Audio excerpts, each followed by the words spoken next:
So today we are going to start a new topic, new chapter, and this is the last major topic in this part of this course, which is CTPT. CT stands for current transformer and PT for potential transformer. Okay, acha. So what is a transformer? What is an ideal transformer? An ideal transformer is some object which obeys the following behavioral rule. Okay, so it has two. Excuse me, sir. Yes, please. Sir, I joined just now. What are CT and PT? Current transformer and potential transformer. Okay, sir. So, So your voice is echoing. yeah, okay, acha. Can Now, you hear it? yes, okay. So, what is an ideal transformer? Ideal transformer is something which follows this behavioral rule. I mean, it has two ports, and you can apply two voltages, V1 and V2. I mean, there are two voltages in the two ports, plus minus, I1 and I2. Okay, okay, fine. Acha. And the rules are there is a constant N1 by N2 associated to this transformer. Okay, and the rules are V1 by V2 is equal to N1 by N2, and this is equal to I2 by I1. Okay, so N1 by N2 is a constant of this instrument, this whatever you call it, this transformer, and the relation between the two voltages and two currents in the two sides, two ports, is like this. So there are two rules. Rule number one, the ratio of the two voltages are like this, and the ratio of two currents are like this. This is the second rule. Okay, any object and these voltages or currents are AC voltages. Okay, not DC. And anything that obeys this rule, that we will call as an ideal transformer. Okay, so fine. But in practice there is no perfect ideal transformer. I mean, the transformers that we make, these rules are not exactly valid. They deviate, and we will talk about that deviation in more detail in a while. But before that, let us assume that we have an ideal transformer in theory where these rules are valid. If we have that, then what is the advantage, or why are we studying about transformer in the course of measurement? Suppose there is a very high voltage that I want to measure between these two terminals, a very high voltage. Now, if I connect a voltmeter, first of all, the range of this voltmeter should be very high. Okay, so we have to make special voltmeters for measuring these high voltages. And secondly, the person who is operating this voltmeter, he is also susceptible to risk. Okay, so this is the problem. Now assume what we can do. Suppose we take a transformer and such that the constant N1 by N2 for this transformer is very large. Okay, and then this input voltage which we want to measure, that is V1, and in the other side of the transformer some voltage will be generated V2. V2 will be much less than V1, okay, from this rule. And therefore now if I connect a voltmeter here, the nice thing is that we may not need a special voltmeter with a very high range, and secondly the operation is safer.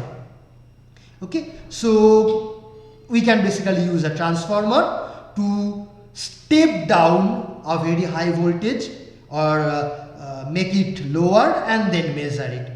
Okay, and the advantage is twofold. Number one, we can use a normal range voltmeter, and number two, it is safer.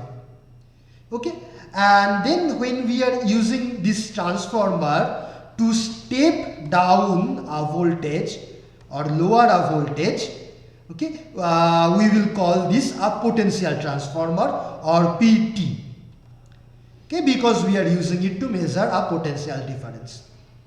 In the same way, we can consider another situation where there is a line through which a very high current is flowing, and we want to measure this high current. So what we can do, we can break this line and put an ammeter directly in series, but then this ammeter has to be a special one with a very high range, and secondly it's also a bit risky, more risky. Okay, next, the alternative for us is to put a transformer in series with the main line where we want to measure the current, and then on the other side of the transformer we can connect an ammeter,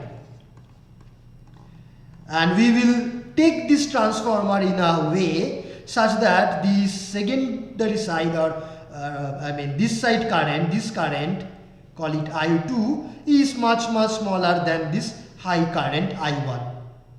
And that we can get if I choose this ratio N1 by N2 to be a very less number, a small number. Okay, if N1 by N2 is a small number, then I2 will be smaller compared to I1. Okay, so again the advantage is twofold. We can change the range of basically measurement with the help of a transformer, and the second advantage is it is safer. So these two are the main advantages, but there are many other small advantages. Let us discuss a few. Okay, first, let us consider that we want to measure, say, let me say it here. Suppose this voltage that I want to measure, that is very high, maybe say 10 kilovolt, okay, for example, and I have a voltmeter which can measure say up to 10 volt. That is the range of the voltmeter, and the internal resistance of the meter is say 1 kilo ohm. Okay, now to convert, okay, so basically the problem is this, we want to measure a 10 kilovolt voltage to measure with a 10 volt voltmeter with internal resistance with, call it Rm equal to say 1 kilo ohm, for example. Okay. Next, so we can change the range of a voltmeter by adding series resistance. That is the easiest thing to do. If we want to do that, what will be the value of required series resistance?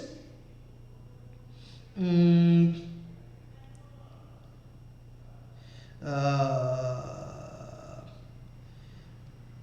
999 kilo ohm, am I correct? Required series resistance will be 999 kilo ohm. Am I correct? Please check. Okay. So 10, let me do 10 volt corresponds to 1 kilo ohm. So now 10,000, so this 10,000 volt, that will correspond to 10,000 kilo ohm. That means we need, already we have 1 kilo ohm, so we need more 999 kilo ohm. Okay, huge resistance that is required. And first of all, we know that high resistances are not easy to measure because of surface conductance, etc. And to get a very high value resistance is difficult. But besides that, there are also other disadvantages. So this is the required amount of series resistance. And now if I do this, if I connect this 999 kilo ohm with this voltmeter of 1 kilo ohm in this way, okay, and here the voltage is 10 kilovolt. Let us ask two questions. First, so this is my measuring setup, voltmeter in series with this resistance. How much is the total resistance or input resistance of my measuring equipment? Okay, so resistance of input resistance of measuring setup or voltmeter, that is 1000 kilo ohm, 1 mega ohm. Okay, large number, good. We want high resistance for voltmeters, so it's a large number, that's fine, that is good, not bad. And secondly, let us ask, while this voltage is being measured, how much power is consumed? Okay, power consumed during measurement by this arrangement, how much that will be? That will be V square by R. So 10 K square by R is 1000 K. 1000 K. Please check watt. And how much is this? So this is like 100 kk. I mean, and divided by 1000 k watt. So 1 k goes away and this goes away. So 100 watt, if my calculation is correct. So it will be consuming 100 watt of power. Am I correct? Yes, sir. Okay. Now let us see the alternative scheme with a ideal transformer, ideal potential transformer. So what we will do, instead of adding series resistance, we will step down this voltage first, okay, and then we will measure with the same voltage, with the same voltmeter. Okay. Now what should be the ratio of N1 by N2? Here I have 10 K, here I have 10 volt. I mean, I want to step it down to 10 volt. So that means I need the ratio N1 by N2 equal to 1000. Right? Okay. So I need a 1000:1 transformer.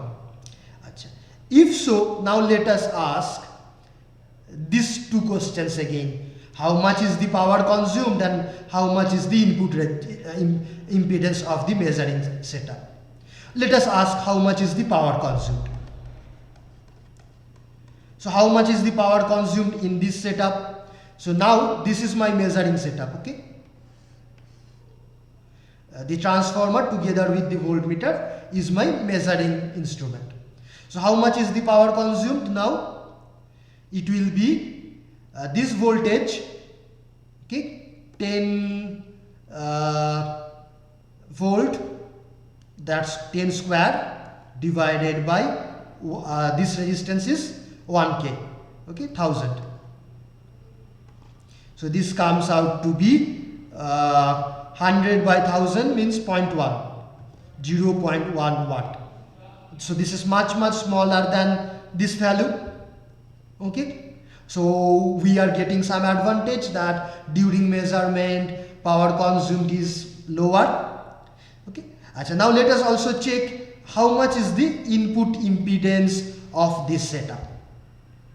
What do we mean by input impedance of this setup? The impedance seen between these two ends of my measuring setup, okay? So input impedance, okay, acha. So this voltage is 10 kilovolt divided by, if this current is I1, so I write divided by I1. Now how much is I1? Acha. So suppose here the current is I2, okay, then we know that I2 I1 by I2 is equal to N2 by N1, which means I1 will be equal to I2 multiplied by N2 by N1, that is divided by 1000. Correct? Okay. And now how much is I2? I2 is basically 10 volt divided by the impedance of the meter. So 10 divided by impedance of meter is 1 kilo ohm. 1 kilo ohm, 1000, okay, that is I2, and I2 divided by 1000, so one more 1000, okay, so this is the value of I1.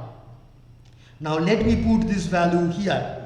So it will be 10,000 divided by I1 is 10, and then 6 zeros above, okay, into 10 to the power 6. So this comes out to be 10 to the power 9, right? If my calculation is correct, 10 to the power 9 no ohm, which is much higher than the previous case where we used a series resistance. In that case, just a second please, in that case it was 10 to the power 6, now it is 10 to the power 9. Is my calculation correct? And yes, what is your question? So means I was asking that this relation that N1 by N2 equal to I2 by I1 means all this is based on power conservation. Means if I am connecting some load resistance in the secondary, will this relation be maintained? Because power is not consumed. Means where is the power going in the two cases? Right. I mean, what you are asking that we will come in much more detail very soon. I mean, we will come to those details. But right now, I have purposefully defined the transformer to be something which obeys this relationship. Okay. That's the definition where I am starting. Okay. But now in actual transformer, we will have deviations. These relations will not be exactly true. That we will see in more detail. Okay. So means I was asking that in this even if this we consider ideal, if we connect resistance in the secondary, will this relation be maintained? Means even if we consider that the transformer is ideal, if we connect if the transformer is ideal, then this relationship will be maintained. Yes. Yes. So means where is the power going? Because means in both the cases, in one case the power is less. So where is the power? Which power is less? So means we have considered two cases. Mhm. In the second case, the output power is less. Here In the this output case, power is less, right? and Compared to this, but these two are different circuits. Yeah. okay, sir. Okay, sir. Understood. Okay. I mean, in a word, this setup is drawing less power from the supply. This is drawing more power from the supply. Okay. In the same way, I will leave this as a homework. That suppose we are considering the current measurement situation which I described here. Okay, so suppose suppose I want to measure a very high current, for example 1 kiloampere current flowing through a line, and suppose I have an ammeter which can measure, for example 10 ampere, and it has some internal resistance, maybe for example 1 ohm. Okay, and then to measure this 1 kiloampere, what we can do, one option is you connect it here,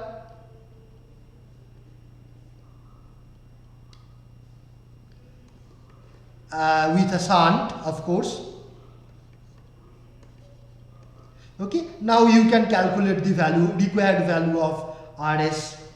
Okay, so this will be your homework. Number one, find required value of RS. Once you do that, after that you find the impedance between these two terminals A and B. Okay, that is the impedance of the measuring setup or measuring equipment, impedance of the instrument. Okay, instrument means the shunt and the ammeter together, not only the ammeter. 3, the power consumed during measurement. Okay, so you find out these things, you can do this. Okay, after that you consider the alternative scheme, that instead of connecting the ammeter with a shunt directly, you put a transformer, and here you connect the same ammeter which can measure 10 ampere and which has the internal resistance 1 ohm. Now we do not need any shunt. Okay, and in this case find out what will be the required value of N1 by N2 for this measurement.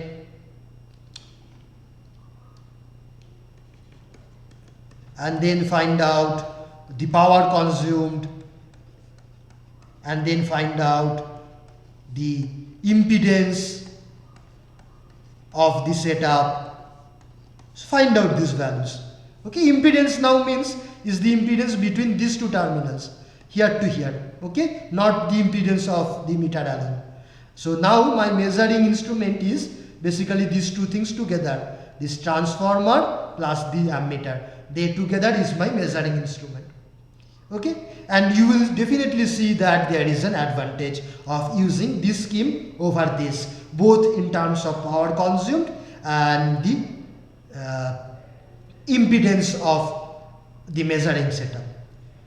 Okay, in this case we want a lower impedance because this is a current measuring setup. So you will see the impedance between, call it A and B, that impedance here will be much lower than the impedance between A and B here. Okay, is the homework clear?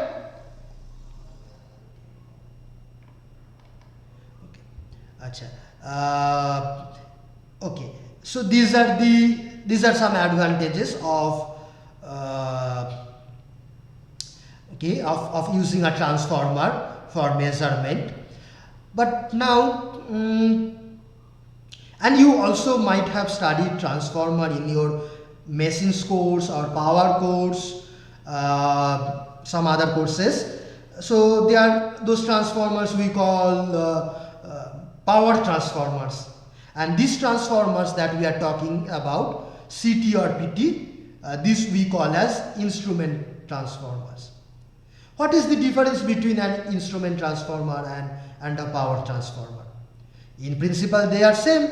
They both change one voltage level to another, or one current level to another, but there are definitely some differences while you are designing an instrument transformer compared to a power transformer.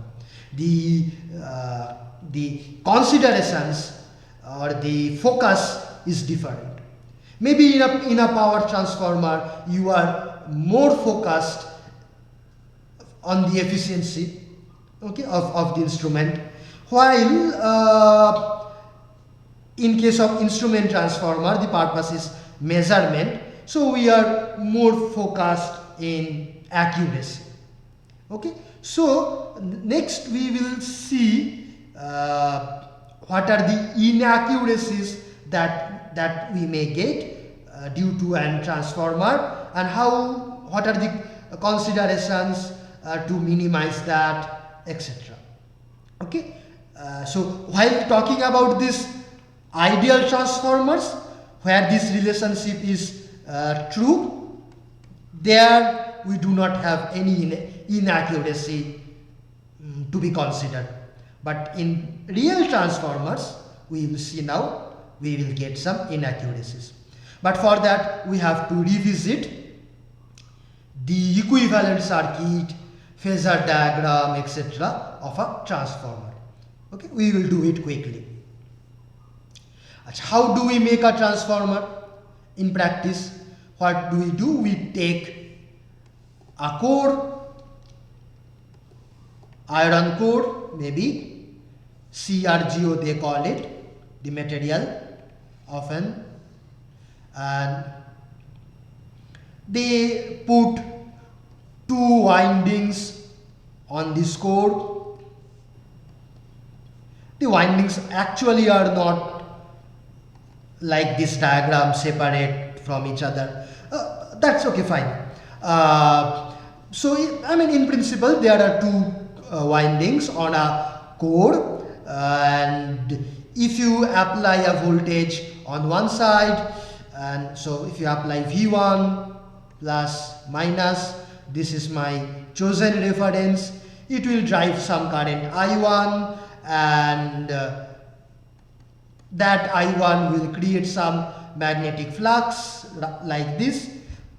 This is the correct direction, right? Using right hand rule, yes. So this is the flux, and if this is an AC voltage, so this current will also be AC, so this flux will also be AC. This flux is changing. If this flux is changing, then in the secondary, according to Faraday's law, we will have some voltage induced, V2, and the direction of V2 can also be found out using the dot convention, etc.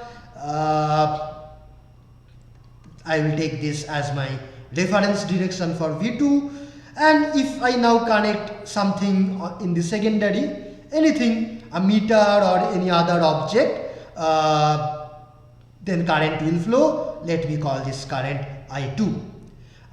Now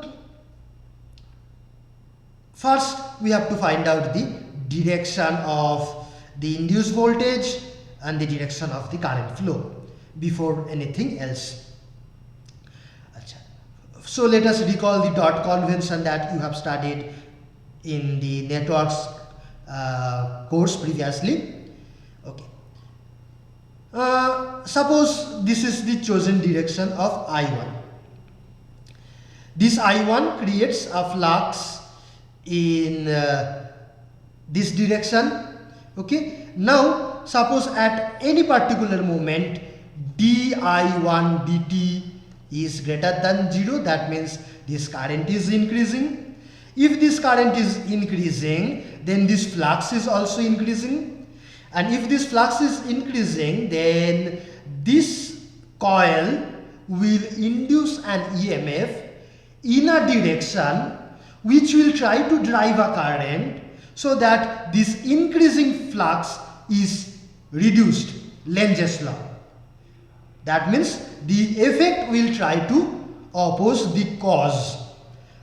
Now this flux is increasing, so therefore this second coil will try to generate or drive a current in a direction such that that current, secondary current, will try to reduce this flux or will try to generate a flux in the opposite direction.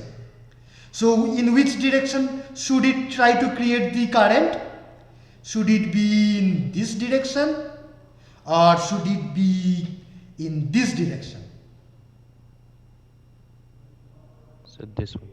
This one, right? Because if this is the direction of the current, then it will you apply your right hand rule, okay, then it will create flux in anti-clockwise direction, opposite direction.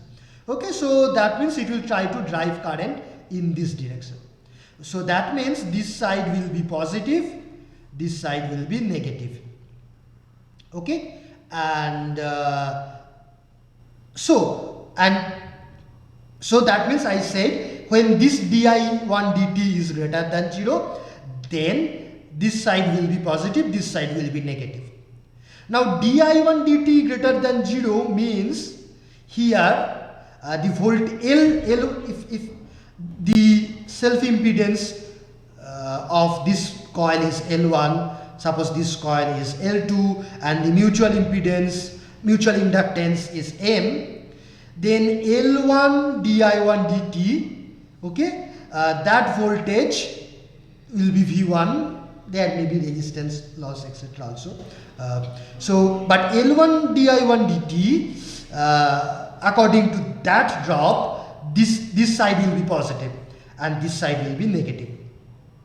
So we see when this current is increasing, then due to self-inductance, this upper side becomes positive, and due to mutual inductance, here also this upper side becomes positive.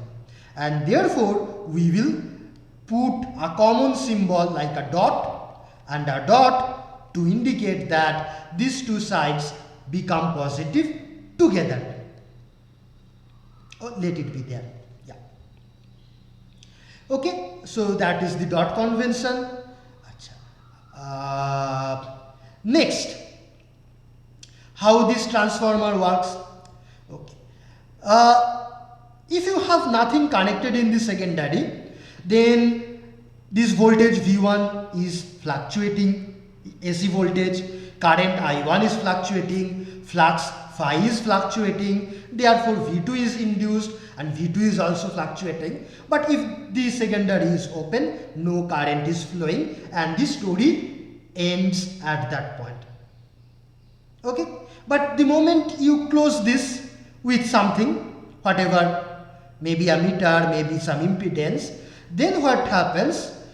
We said that this side is positive, so definitely if this is a resistance, current will try to flow in this direction. Okay, even otherwise I can say that basically this I2 will try to flow in a direction to oppose this flux. Okay, so I2 will flow in this direction. Now the moment I2 starts to flow, okay, what will happen? If I2 is flowing, then I2 is creating opposite flux. And if opposite flux is created, then the net total flux is reduced. Okay, if the total flux is reduced, then the voltage induced in the primary side, that is also reduced, because the voltage in the primary side, that depends on what? ddt of phi net flux multiplied by the number of turns also. Okay, so that is the voltage induced in the primary side. So when the secondary current was not there, some flux was there, and therefore that was generating this ddt of phi net into N1, and that voltage was equal to the supply voltage, and the supply voltage and this induced voltage, they were balancing each other. KVL was satisfied here. But now when the secondary current started to flow, it created opposite flux, resulting in a reduction of net flux. Therefore, what will happen? The induced voltage in the primary side will be reduced, but the supply voltage may be still the same. Therefore, the balance in the primary side is lost. Now the supply voltage will be dominating than the induced voltage. Therefore, this current I1 will increase. And how long it will increase? Until and unless that balance is reproduced. That means the supply voltage, okay, suppose this is the supply voltage. Suppose until and unless the supply voltage and the induced voltage becomes equal, this current I1 will increase. And therefore, finally what will happen? This flux phi will come back to its original value as it was before you close the secondary.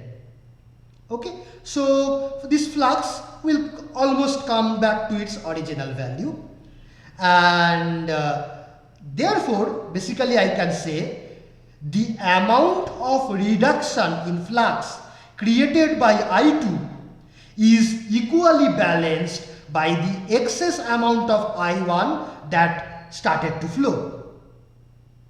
Okay, they will balance each other. Okay, so basically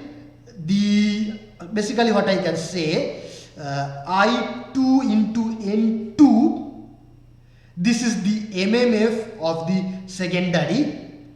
This should balance I1 excess, the extra amount that is coming, multiplied by N1. Okay, so that the net flux is almost balanced, I mean unaltered. Okay, and also we shall see that suppose the original value of I1 was I10 when the secondary was open. Okay, and after that when you close this is the excess amount of I1 started to come. We will see actually this excess amount is much more than the original value of I10. Therefore, the total value of I1, which is this plus this, can be approximated to I1 excess only. Because normally what happens, this I10 is much smaller compared to I1 excess. So this implies I1 N1 is equal to I2 N2. Approximately. Okay.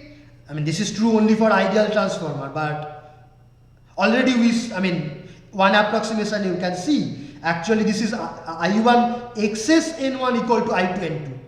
Okay. So, but I1 is I1 excess plus I1 original.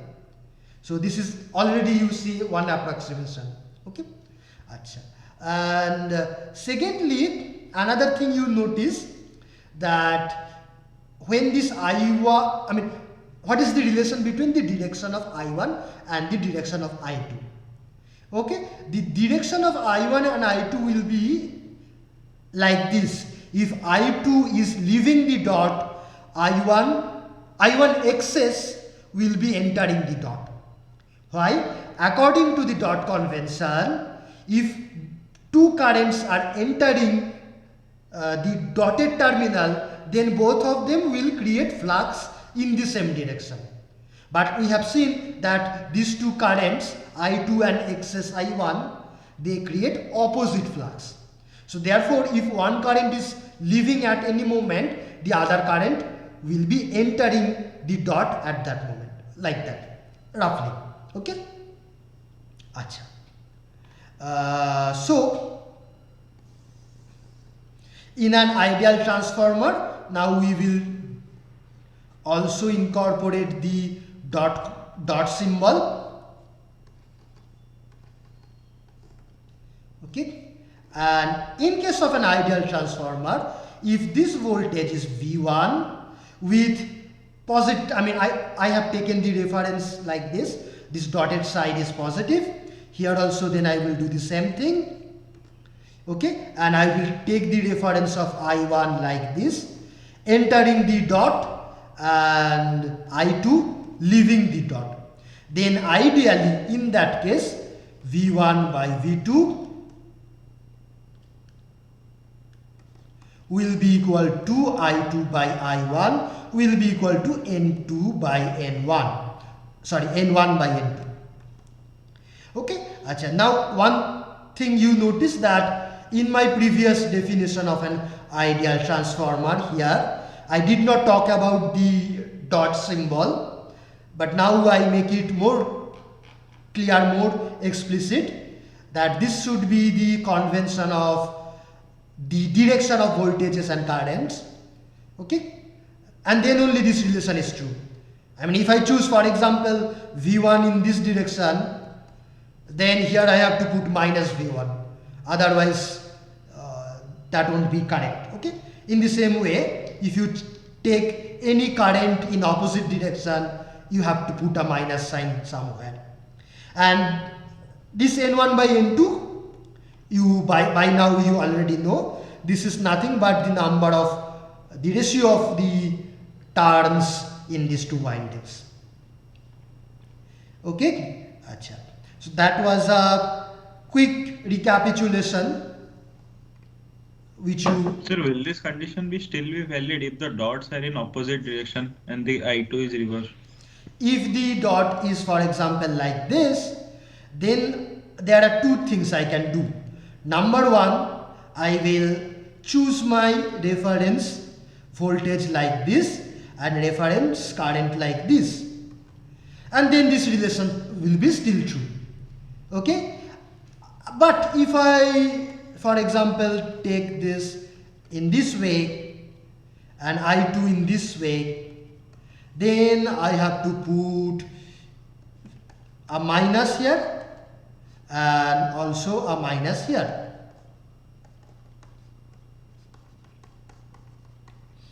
Okay, so these are the two things I can do. Fine? Yes, sir. Okay. Achha. Now let us, so now next what we will do, we will, basically so far what I said is a verbal, overall idea. Now let us do something more concrete, okay, mathematical. So imagine we have a pair of coupled coils, that means they have a mutual inductance between them. For example, these two coupled coils, they have a mutual inductance.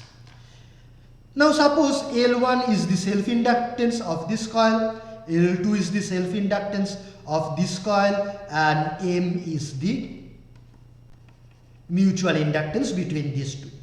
And suppose this is the dot, these are the dot symbols. Okay, then if this current is I1, if this current is I will take it in the opposite direction, I2, this voltage V1, this voltage V2, suppose frequency is omega, angular frequency is omega to be precise. Okay, then what are the relations that I can write? Okay, Achha. I, instead of writing L1, I can also write, say, X1 is the impedance due to self. So basically X1 is j omega L1, and here I can write X2 equal to j omega L2. Here I can write, say, Xm is j omega M. Okay, they may not be exactly like this sometimes. Okay, that will come later. Achha. So Xm, X1, X2. Okay, fine. Achha. Now let us write some equations. V1 is how much? V1 is given by, and let there be some resistances of these coils also. Okay, so let me put those resistances in series. Coil resistance basically R1, R2. Okay, so V1 will be then R1 plus X1 I1. Okay, and is that all? No, there will be one more thing. This Mutually mutually induced. mutually induced impedance. So that I will write Xm multiplied by I2. Okay, plus or minus according to this taken symbols. Minus. Minus, because this is minus, absolutely right, because this is leaving the dotted side. Okay, and so this side will be minus, this side will be plus. Okay, yeah. Similarly, V2 will be R2 plus X2. Sir, I had a Yes. question. Yes, please. Sir, if the secondary terminals of the transformer are open, Mhm. then no current will be flowing, right? Like when it is in the open terminal state. Right. In that case, how, like analytically, how can we say, like according to the dot convention, that the mutual inductance due to L2 will be, or due to the second coil will be minus on the, if we're writing the KVL in the first loop, left Please hand loop. repeat the second part of it. I mean, so if I2 is 0, no current, I mean, no secondary open, I2, no current is flowing. In that case, Yes, sir. Like in the dot convention, we said that if currents are entering through the dotted terminals on both the sides, then the mutual voltage will be positive. Like there will be plus sign. yes, right. But here no current is there at all. Like on the in the secondary side. So if Suppose no how current will is you write there. the KVL? How will you write the KVL for the first loop? Suppose I2 is 0. Simply I will make this term 0. Right? Oh, acha, acha. Okay, so I2 may be 0. I mean, so that depends what is there. Okay. If something is there, then I2 is non-zero. Okay, fine. Next, V2 is this, plus or minus, there will be something else. V2, no, V2 is, so V2 is basically drop from here to here. So I have to take a minus sign, correct? So minus basically minus I2 times this is the drop in this direction from top to bottom, plus mutual induced impedance Xm I1. Please check. Okay, we are going to have a long derivation, so please check each and every thing, otherwise I will be in trouble. So V2 is the drop from top to bottom, and so that is minus I2 times this impedance plus I1. I1 is entering, so I guess it's fine. Okay. Okay, acha. So these are the two relations between the two voltages and two currents. Now we will find an equivalent circuit. What is an equivalent circuit? Equivalent circuit is, acha. So basically you consider that this, sorry. Sir, can you please explain the second equation that you wrote again? That V2 equal to minus I2 into R2 plus X2. So V2 is the drop from the top side to the bottom side, okay? Because I have chosen plus above and minus below, right? So this is the drop from here to here, voltage drop from here to here, and that should be equal to the voltage drop from here to here in this direction, okay? From here to here. Achha. Now how much is that drop? So that will be the current multiplied by this impedance, but I have taken current in the opposite direction, so so that's why I am taking minus I2. So this, okay, you may put here minus I2 is in the top to bottom direction multiplied by the impedance R2 plus X2, okay? Self Okay, sir, understood. Okay, achha, fine. Now we are going to find an equivalent circuit. What is an equivalent circuit? Equivalent circuit is something that suppose you take this same box, okay, you take this same box and name these terminals as A, B, C, D, okay. Here also you have the same terminals A, B, C, D, okay. And inside I have a transformer, basically two paired coils, but here in this circuit I will take something else, any other circuit. One more thing. In the equation of V2, why is it plus XM I1? Okay, that is because I1 is entering this dotted side. Okay, and then as per rule, if I1 is entering this dotted side, then the other dotted side will have basically the other side, in the other side there will be a voltage which is Xm multiplied by I1, where now this voltage can have two possibilities. This voltage is induced with this side plus, this side minus, or the opposite thing, this side minus, this side plus.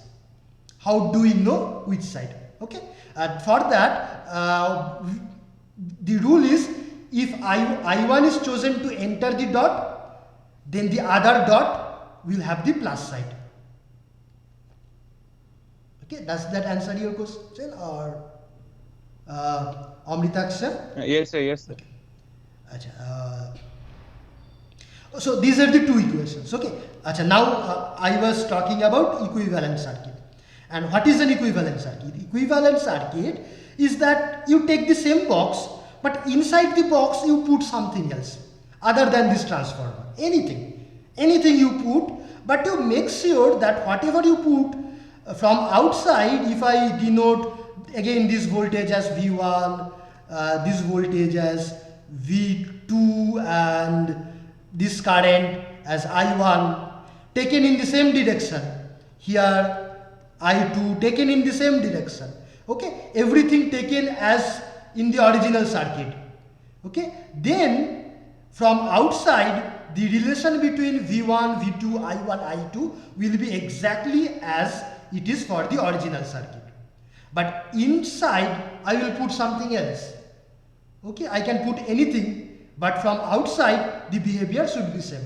Then that is called an equivalent circuit to this circuit. Okay, but now is the equivalent circuit unique?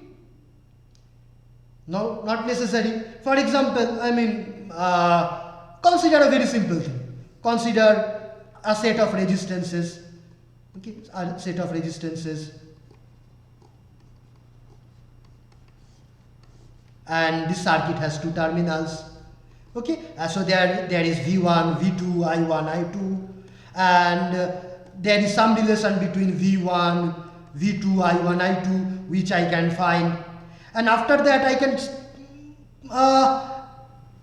always say, I have this, suppose this resistance is 10 ohm, I can take two 5 ohm resistances from outside, the behavior will be same.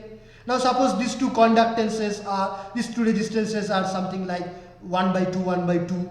Okay, I can take one equivalent single resistance of one unit. Then also the behavior will be same from outside. So there are many possible things I can do inside which will not change the behavior from outside.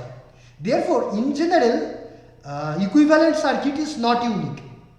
Okay, therefore you can, for a transformer also you can think of multiple equivalent circuits, but one equivalent circuit is very popular which everybody uses in electrical engineering, and that particular circuit we will talk about, but that is not the only one possible equivalent circuit. So how does that equivalent circuit looks like? I will just tell how it looks like and stop without any derivation. So let me just first draw this same box A, B, C, D.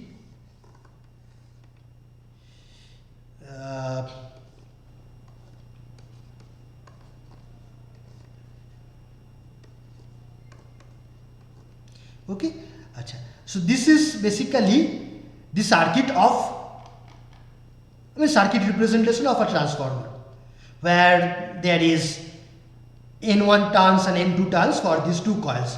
So these two coils also have those number of turns N1 and N2. Okay. Achha. So what I will do, I will first take an ideal transformer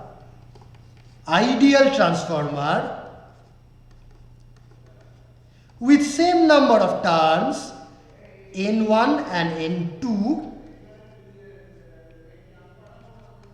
Okay, and then this I will connect here, and before this, before connecting this to this side, I will put some circuits, something like this. These boxes are impedances.